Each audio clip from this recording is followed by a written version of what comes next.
எல்லாருக்கும் வணக்கம். வீட்ட சுத்தமா வச்சுக்கணும்னு அது எல்லாருக்கும் தெரியும். ஆனா, எவ்ளோ தடவ கிளீன் பண்ணினாலும், சில நாட்கள்லயே வீடு மறுபடியும் மெஸ்ஸியா, குப்பையா ஆகிடுதேன்னு உங்களுக்கு தோணியிருக்கா? ஒரு நாள் முழுக்க கஷ்டப்பட்டு வீட்ட சுத்தம் பண்ணுவோம். ஆனா, சில நாட்கள்ல பார்த்தா திரும்ப பழைய நிலைமைக்கே மாறியிருக்கும். இதுக்கான காரணம் என்ன தெரியுமா? நம்ம வீடு குப்பையா இருக்கிறது மட்டும் இல்ல. நம்ம வாழ்க்கை முறையே குப்பைய சேகரிக்கிற மாதிரி இருக்கு. இன்னைக்கு நான் உங்களோட ஷேர் பண்ண போற விஷயம், வீட்ட சுத்தம் பண்ற ஒரு சாதாரண டிப்ஸ் இல்ல. இது உங்க வீட்ட மாத்தும், உங்க மனசையும் மாத்தும், உங்க வாழ்க்கையே மாற்றக்கூடிய ஒரு சக்தி வாய்ந்த முறை தான். அதுதான் கோன்மாரி மெத்தட். இது ஒரு ஜாப்பனீஸ் டெக்னிக். கோன்மாரி மெத்தட் என்றால் என்ன? இந்த மெத்தட உருவாக்கியது ஜப்பான் நாட்ட சேர்ந்த மேரி காண்டோ இவங்க தான். அவங்களோட ஒரு நம்பிக்கை என்னன்னா, நம்ம வாழ்க்கையில நம்மள சுத்தி இருக்கும் பொருட்கள் தான் நம்ம மனநிலையையும், வாழ்க்கையையும் தீர்மானிக்கும்னு நம்புறாங்க. நம்ம வீட்ல இருக்கும் ஒவ்வொரு பொருளுக்கும் ஒரு எனர்ஜி இருக்கு. அந்த எனர்ஜி பாசிட்டிவா இருக்கணுமா? நெகட்டிவா இருக்கணுமா? அது நம்ம கையில தான் இருக்கு. ஏன் நம்ம வீடு திரும்ப மெஸ்ஸியா ஆகுது? பெரும்பாலும் நம்ம என்ன பண்ணுவோம்? ஒரு ரூம் மட்டும் கிளீன் பண்ணுவோம். அல்லது ஒரு கப்போர்ட் மட்டும் கிளீன் பண்ணுவோம். ஒரு ஷெல்ஃப் மட்டும் கிளீன் பண்ணுவோம். இதுதான் மிகப்பெரிய தவறு. ஏன்னா, ஒரு கேட்டகரி பொருட்கள் நம்ம வீட்ல பல இடத்துல இருக்கும். உதாரணத்துக்கு நம்ம ட்ரெஸ் வார்ட்ரோப்ல இருக்கும், பெட்ரூம்ல இருக்கும், வாஷிங் ஏரியால இருக்கும், காய வச்சு மடிச்சு வைக்க வச்சிருப்போம், டிராவல் பேக்ல இருக்கும். இந்த மாதிரி நெறைய இடத்துல நம்ம மடிச்சு ஸ்டோர் பண்ணி வச்சிருப்போம். இதனால நம்ம கிட்ட என்ன இருக்குன்னு நமக்கே தெரியாது. அதனால தான் மேரி கொண்டோ ஒரு முக்கியமான ரூல சொல்றாங்க. ரூல் நம்பர் 1 லொகேஷன் வைஸ் இல்ல, கேட்டகரி வைஸ் கிளீனிங். நம்ம வீட்டு பொருட்கள 5 கேட்டகரியில பிரிக்கணும். Number 1 clothes, dress, sari, shirt, pants, inners எல்லாமே இதுல அடங்கும். நம்பர் 2 புக்ஸ், புத்தகங்கள், நோட்ஸ், மேகசின்ஸ் இது எல்லாம் அடங்கும். Number 3 papers, documents, bills, receipt, newspapers இது எல்லாமே. Number 4 miscellaneous, kitchen items, bathroom items, gadgets இது எல்லாமே. Number 5 sentimental items, photos, gifts, memories இந்த ஆர்டர்ல தான் க்ளீன் பண்ணணும்னு மேரி கொண்டோ லிஸ்ட் பண்ணி வச்சிருக்காங்க. ரூல் நம்பர் 2 எல்லா பொருளையும் ஒரே இடத்துல சேர்க்கணும். உதாரணத்துக்கு நீங்க துணி கேட்டகரியை க்ளீன் பண்ண போறீங்க அப்படின்னா, வீட்ல இருக்க எல்லா ட்ரெஸ்ஸையும் ஒரே இடத்துல சேர்க்கணும். அப்பதான் நம்ம கிட்ட எவ்வளோ இருக்குன்னு தெரிய வரும்.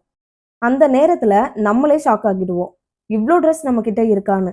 சிலது கபோர்ட் ஆர் பீரோல இருக்கும். எப்பவாவது போடுற சாரி ஆர் ட்ரெஸ்ஸஸ் எல்லாம் சூட்கேஸ், பேக்ஸ்னு போட்டு வச்சிருப்போம். தேடும்போது எது எது எங்க வச்சோன்னே நமக்கே தெரியாது. சில பத்தாத ட்ரெஸ்ஸஸ லூஸ் பண்றதுக்காக தனியா பிரிச்சு வச்சிருப்போம்.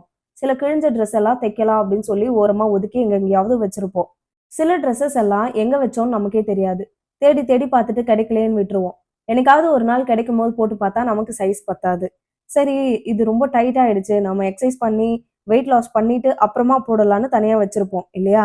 எல்லா கிளாத்ஸும் ஒரே இடத்துல எந்த கேட்டகரி கிளீன் பண்றீங்களோ அது எல்லாத்தையும் ஒண்ணா சேர்க்கணும். ரூல் நம்பர் 3 இந்த பொருள் எனக்கு சந்தோஷம் தருதான்னு நம்மளே கேட்டு தெரிஞ்சுக்கணும். இது கோன்மாரி மெத்தட்ல ரொம்ப ரொம்ப ஃபேமஸான ஒரு ரூல். ஒவ்வொரு பொருளையும் கையில எடுத்துக்கிட்டு உங்களையே கேளுங்க. இது எனக்கு உண்மையிலேயே சந்தோஷம் தருதா? அந்த பொருள் உங்களுக்கு ஹாப்பினஸ் தருதுன்னா அத வச்சுக்கலாம்.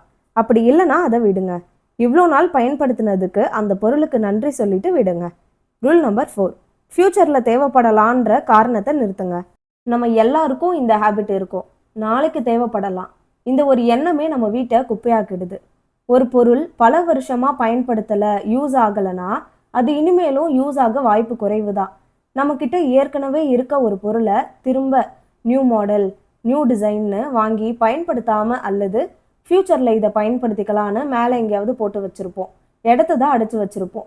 பாத்திரங்கள் பொதுவா எல்லாரும் இப்படி வச்சு புது பாத்திரங்கள் கூட துரும்பு பிடிச்சு, ஓட்டை விழுந்து வீணாகி போகும். ஒரு பொருள் வாங்கும்போது உங்ககிட்ட இல்லைனா மட்டும் வாங்குங்க. நியூ மாடல் அவங்கெல்லாம் இதை பயன்படுத்துறாங்க, நம்ம வாங்கி வச்சுட்டு அப்புறமா பயன்படுத்திக்கலாம். இந்த எண்ணத்தை நிறுத்துங்க. ரூல் 5 ஃபேமிலி இன்ஃப்ளூயன்ஸ் தவிர்க்க வேண்டிய ஒன்று. நீங்கள் தேவையில்லாத பொருட்களை தூக்கி போட வந்தா ஃபேமிலியில் இருக்க சின்ன பசங்க யாராவது அவங்க எமோஷ்னலாக கனெக்ட் ஆகியிருக்க ஏதாவது பிஞ்சு போன பொம்மை இந்த மாதிரி தேவையில்லாத பொருட்களை வீட்டில் ஏதாவது சொப்பு விளையாட்டு பொருள்னு சேர்த்து வச்சுருப்பாங்க. அதனால டிக்ளட்டரிங் ஸ்லோவாகிடும். எக்ஸ்பைர்ட் ஆன பொருட்கள், ஓல்டு மேக்கப் ப்ராடக்ட்ஸ் இது எல்லாத்தையும் யூஸ் பண்ணாதீங்க. நல்லது இல்லை, ஸ்கின்னுக்கு இரிட்டேஷன் வரலாம். எனக்கு தெரிஞ்ச ஒருத்தங்க இந்த மாதிரி தான் மேக்கப் பொருள் நிறைய காசு கொடுத்து வாங்கினனால அந்த பொருள் எக்ஸ்பைர் ஆனாலும் அதை தூக்கி போடாமல் வச்சுப்பாங்க. இந்த விஷயம் உங்ககிட்ட சொல்லணும்னு தோணுச்சு. பிளாஸ்டிக் கண்டெய்னர்ஸ் நீங்கள் யூஸ் பண்ணுறீங்க அப்படின்னா லாங் டைமுக்கு அதை வச்சுக்க கூடாது. நிறைய பேர் கிச்சன் ஐட்டம்ஸ்லாம் ஸ்டோர் பண்ணுறதுக்கு பிளாஸ்டிக் கண்டெய்னர்ஸ் யூஸ் பண்ணுவாங்க. கிளாஸ் கண்டெய்னருக்கு மாறுங்க. அப்படி இல்லைன்னா பிளாஸ்டிக் கலர் கலராக இருக்கிறதா பிடிச்சிருக்குன்னா நீங்கள் யூஸ் பண்ணுற பிளாஸ்டிக் குவாலிட்டிக்கு ஏற்ற மாதிரி அதை 3 இயர்ஸ்க்கு ஒன்ஸ் ஆர் அந்த பிளாஸ்டிக் குவாலிட்டி நல்லா இருக்குது அப்படின்னா அதுக்கு ஏற்ற மாதிரி ஒரு 5 இயர்ஸ் ஒன்ஸ்க்கு நீங்கள் சேஞ்ச் பண்ணணும். ஒரு சிலதெல்லாம் ரொம்ப சீப்பாக கிடைக்குதுன்னு மட்டமான குவாலிட்டியில் பிளாஸ்டிக் கண்டெய்னர்ஸ் கிடைக்கும். அதெல்லாம் யூஸ் பண்ணால் நம்ம உடம்புக்கு நல்லது இல்லை, உணவு சம்மந்தப்பட்ட பொருட்களை ஸ்டோர் பண்ணுறதுக்கு. ஸோ அதெல்லாம் வந்து இயர்லி ஒன்ஸாவது மாற்றணும். ஸோ இந்த பிளாஸ்டிக் கண்டெய்னர்ஸ் யூஸ் பண்ணுறதை மோஸ்ட்லி அவாய்ட் பண்ணுங்கள். இல்லை அவாய்ட் பண்ண முடியலன்னா கொஞ்சம் நல்ல குவாலிட்டியானது வாங்கி யூஸ் பண்ணுங்கள். அப்படியே யூஸ் பண்ணாலும் 3 இயர்ஸ் ஒன்ஸ் 5 இயர்ஸ் ஒன்ஸ் அதை சேஞ்ச் பண்ணிக்கிட்டே இருங்க. அதே மாதிரி வாட்டர் பாட்டில்ஸ் கூட நிறைய பேர் குழந்தைங்களுக்கும் சரி பெரியவங்களும் சரி பிளாஸ்டிக் பாட்டில் தான் இன்னமும் யூஸ் பண்ணுறாங்க. சில்வர் பாட்டிலுக்கோ இல்லைனா வந்துட்டு ஒரு காப்பர் வாட்டர் பாட்டிலுக்கோ ஒன் டைம் இன்வெஸ்ட் பண்ணி வாங்கி வச்சுக்கோங்க. அதுதான் நம்ம உடம்புக்கு நல்லது. இந்த வீடியோவில் அது சொல்லணும்னு தோணுச்சு, அதனால ஷேர் பண்ணியிருக்கேன்.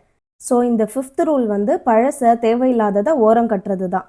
அடுத்தது ரூல் 6, ஒவ்வொரு பொருளுக்கும் நிரந்தர இடம் இருக்கணும். ஒரு பொருள் எடுத்தீங்க அப்படின்னா அதை எடுத்த இடத்துலையே திரும்ப வைக்கணும். நீங்கள் எல்லா பொருட்களையும் இங்கே தான் வைக்கணும்னு ஒரு இடம், அந்த இடத்துல தான் அந்த பொருளை வைக்கணும். இதுதான் வீட்டை நீண்ட காலம் நீட்டாக வச்சுருக்கிறதுக்கு சீக்ரெட்டாக இருக்குது. அடுத்தது ரூல் 7, வாங்குறதுக்கு முன்னாடி யோசிக்கணும். நம்ம வீட்டில் குப்பை சேர்றதுக்கு முக்கிய காரணம் இம்பல்ஸ் ஷாப்பிங். ஒரு பொருள் வாங்குறதுக்கு முன்னாடி 3 கேள்விகளை நீங்கள் கேளுங்க. இது எனக்கு தேவையா? இது நீண்ட காலம் யூஸ் ஆகுமா? நீண்ட காலத்துக்கு பயன்படுத்துகிற போல ஸ்ட்ராங்காக இருக்குமான்னு யோசிக்கணும். இது என் வாழ்க்கைக்கு வேல்யூ ஆட் பண்ணுமா? இந்த 3 கேள்விக்கும் எஸ் அப்படின்னா மட்டும் வாங்கலாம். ஒரு விஷயம் தெரியுமா, நம்மளை சுற்றி இருக்கிற குப்பை நம்ம மைண்ட்லேயும் தேவையில்லாத எண்ணங்களை குப்பையாக உருவாக்கும். இந்த கோன்மாரி மெத்தட் நம்ம மனசையும் சுத்தம் செய்யுது. Messi room Messi thoughts, clean space clear mind. நீங்கள் வீட்டை சுத்தம் பண்ணும்போது உங்கள் ஸ்ட்ரெஸ்ஸும் குறையும், ஃபோக்கஸ் அதிகரிக்கும், கான்ஃபிடென்ஸ் கூடும், ஹாப்பினஸை உங்களால் உணர முடியும். நம்ம சேனலை ரெகுலராக பார்க்குறவங்களா இருந்திருந்தால் தெரியும், நிறைய வீடியோஸில் நம்ம விஷுவலைசேஷன் டெக்னிக் பற்றி சொல்லியிருக்கோம். லைஃப்பில் நிறைய ட்ரீம்ஸ் எல்லாம் அச்சீவ் பண்ணுறதுக்கு இந்த விஷுவலைசேஷன் டெக்னிக்கை வீட்டை க்ளீனிங் ஆரம்பிக்கிறதுக்கு முன்னாடி உங்கள் ட்ரீம் ஹவுஸ் எப்படி இருக்கணும்னு நினச்சி பாருங்கள். ரூம் எப்படி இருக்கணும், லைட்டிங் எப்படி இருக்கணும், எனர்ஜி உங்களுக்கு அந்த ரூமில் போனால் எப்படி ஃபீல் ஆகணும், நீட்டாக க்ளீன் ஸ்பேஸாக இருக்கணும். அந்த இடத்துல நீங்கள் இருக்கும்போது மைண்டு காமாக பீஸ்ஃபுல்லாக இருக்கிற போல் இமேஜின் பண்ணி பாருங்கள். இந்த விஷுவலைசேஷன் உங்களை மோட்டிவேட் பண்ணும் வீட்டை க்ளீன் பண்ணுறதுக்கு. வீட்டை சுத்தம் பண்ணுறது அது ஒரு வேலை மட்டும் இல்லை, அது ஒரு லைஃப் ரிசெட் ப்ராசஸ். நீங்கள் தேவையில்லாத பொருளை விடும்போது நீங்கள் உங்கள் கஷ்டமான பாஸ்ட்டையும் விடுறீங்க. நீங்கள் வீட்டை சுத்தம் பண்ணும்போது உங்கள் வாழ்க்கையையும் சுத்தம் பண்ணுறீங்க. கிச்சன் ஃபுல்லாக கழுவ நிறைய பாத்திரம், வீட்டில் நிறைய மடிக்கிறதுக்கு துணி இருக்குது அப்படின்னா இப்படி மெஸ்ஸியாக இருக்கும்போது மைண்டு எனர்ஜி இல்லாமல் ஸ்ட்ரெஸ்ஸாக ஃபீல் ஆகும். இது உண்மை தானே, எல்லாரும் ஃபீல் பண்ணியிருப்போம். ஒரு சில நேரத்தில் நீங்கள் சோர்வாக கவலையாக இருக்கும்போது வீட்டை சுத்தம் பண்ணிட்டு நீட்டாக இருக்கிறது பார்க்கும்போது உங்கள் சோர்வு கவலை இது எல்லாத்தையும் மறந்து நீங்கள் சந்தோஷமான நிம்மதியை உணர்ந்திருப்பீங்க. நம்ம வீடு சுத்தமாக இருக்கணுன்றதுக்காக மட்டும் நாம் சுத்தம் செய்யக்கூடாது. நம்ம வாழ்க்கை சுத்தமாக லேசாக அமைதியாக நிம்மதியாக இருக்கணுன்றதுக்காக நாம் சுத்தம் செய்யணும். ஒரு நிமிஷம் யோசிங்க. நீங்க ஒரு குழப்பமான அறைக்குள்ள நுழையிறீங்க அப்படின்னா மனசு எப்படி இருக்கும்? அதே அறை சுத்தமா ஒழுங்கா இருந்தா எப்படி இருக்கும்? வீடு நம்ம மனசுக்கு கண்ணாடி மாதிரி. வீடு குழப்பமா இருந்தா மனசுலயும் குழப்பம் இருக்கும். வீட்டுல அமைதி நிறைஞ்சிருந்தா மனசுலயும் அமைதி வரும். நம்ம வாழ்க்கையில பெரிய மாற்றம் எப்போ ஆரம்பிக்குது தெரியுமா? பெரிய விஷயம் நடந்தா இல்ல, சின்ன விஷயத்த நாம சீர் செய்ய ஆரம்பிச்சாதான் அது நடக்கும். ஒரு அலமாரி சுத்தம் பண்றது, ஒரு மேசையை ஒழுங்கா வைக்கிறது, பாத்திரம் கழுவி வீட்டை மின்ன வைக்கிறது, ஒரு சின்ன விஷயம் மாதிரி இதெல்லாம் உங்களுக்கு தோணலாம். ஆனா அது நம்ம உள்ளுக்குள்ள ஒரு சிக்னல் அனுப்பும், நான் என்னோட வாழ்க்கையை கவனிக்க ஆரம்பிச்சிட்டேன்னு. ஜப்பான் மக்களோட ஒரு பெரிய பழக்கம் என்னன்னா, அவங்க சுத்தம் பண்ணும்போது அது வேலைன்னு நினைக்க மாட்டாங்க. அது ஒரு நன்றி உணர்ச்சியோட பண்ணுவாங்க. அவங்க இருக்கிற வீடு அவங்கள பாதுகாக்குது, மனசுக்கு அமைதியை கொடுக்குது, அதுக்காக மரியாதை கொடுப்பாங்க. நாமும் அதையே ஃபாலோ பண்ணலாம்ல. தூசி துடைக்கும் போது என் வாழ்க்கையில அன்னெசரியான விஷயங்களும் போகட்டும்னு நினைக்கலாம். பழைய பொருட்களை அகற்றும் போது பழைய கஷ்டங்களும் நினைவுகளும் விடுபட்டு போகட்டும் அப்படின்னு நினைக்கலாம். அதுதான் ரியல் பாசிட்டிவிட்டி. ஒரு சுத்தமான வீடு என்ன கொடுக்குது தெரியுமா? மன அழுத்தத்தை குறைக்கும், கவனத்தை அதிகரிக்கும், தூக்கம் நல்லா வரும், உறவுகள் லேசா இருக்கும், உங்களுக்கு உங்க மேல மரியாதை அதிகரிக்கும். இப்போ இந்த வீடியோ முடியறதுக்கு முன்னாடி ஒரு முடிவு எடுக்கலாமா? இன்னைக்கு குறைஞ்சபட்சம் ஒரு இடத்த மட்டும் சுத்தம் பண்ணலாமா? ஒரு முழு வீட்டை கிளீன் பண்றது கடினமா இருக்கலாம். ஒரே ஒரு டேபிள், ஒரு டிராயர், ஒரு கபோர்ட், அது போதும். அதுவே உங்களுக்கு தொடர்ந்து டெய்லி ஏதாவது ஒன்று கிளீன் பண்ணுறதுக்கு புத்துணர்ச்சியை கொடுக்கும். இன்னைக்கே ஆரம்பிங்க, இப்போவே ஆரம்பிங்க, சின்னதாக ஆரம்பிங்க. அடுத்த சில நாட்களில் உங்கள் மனநிலை மாற ஆரம்பிக்கும். உங்கள் வீடும் சுத்தமாக இருக்கும். அதுக்கப்புறம் உங்கள் வாழ்க்கை மாற ஆரம்பிக்கும். இந்த பயணத்தை நாம சேர்ந்து ஆரம்பிப்போம். நீங்க ரெடியா இருக்கீங்க அப்படின்னா, ஐ எம் ஸ்டார்ட்டிங் டுடேன்னு கமெண்ட் பண்ணுங்க. இந்த நிமிஷமே நீங்க ஆரம்பிப்பீங்க. இந்த கோன்மாரி மெத்தட் பத்தி உங்களுக்கு என்ன தோணுது? நீங்க உங்க வீட்டை எப்படியெல்லாம் கிளீன் பண்ணுவீங்கன்னு கமெண்ட்ல கண்டிப்பா சொல்லுங்க. அது மத்தவங்களுக்கும் பயன்படும். நானும் தெரிஞ்சுப்பேன். இந்த வீடியோ பிடிச்சிருந்தா, யூஸ்ஃபுல்லா இருந்தா லைக் பண்ணுங்க. உங்க ஃப்ரெண்ட்ஸ் அண்ட் ஃபேமிலிக்கு ஷேர் பண்ணுங்க. இன்னும் யூஸ்ஃபுல்லான வீடியோஸை தொடர்ந்து பார்க்க சேனலை சப்ஸ்கிரைப் பண்ணிக்கோங்க. நம்ம வாழ்க்கையை பாசிட்டிவா மாத்திக்கலாம். நான் உங்களை மறுபடியும் அடுத்த வீடியோல சந்திக்கிறேன். Until then, stay positive, stay happy. நன்றி.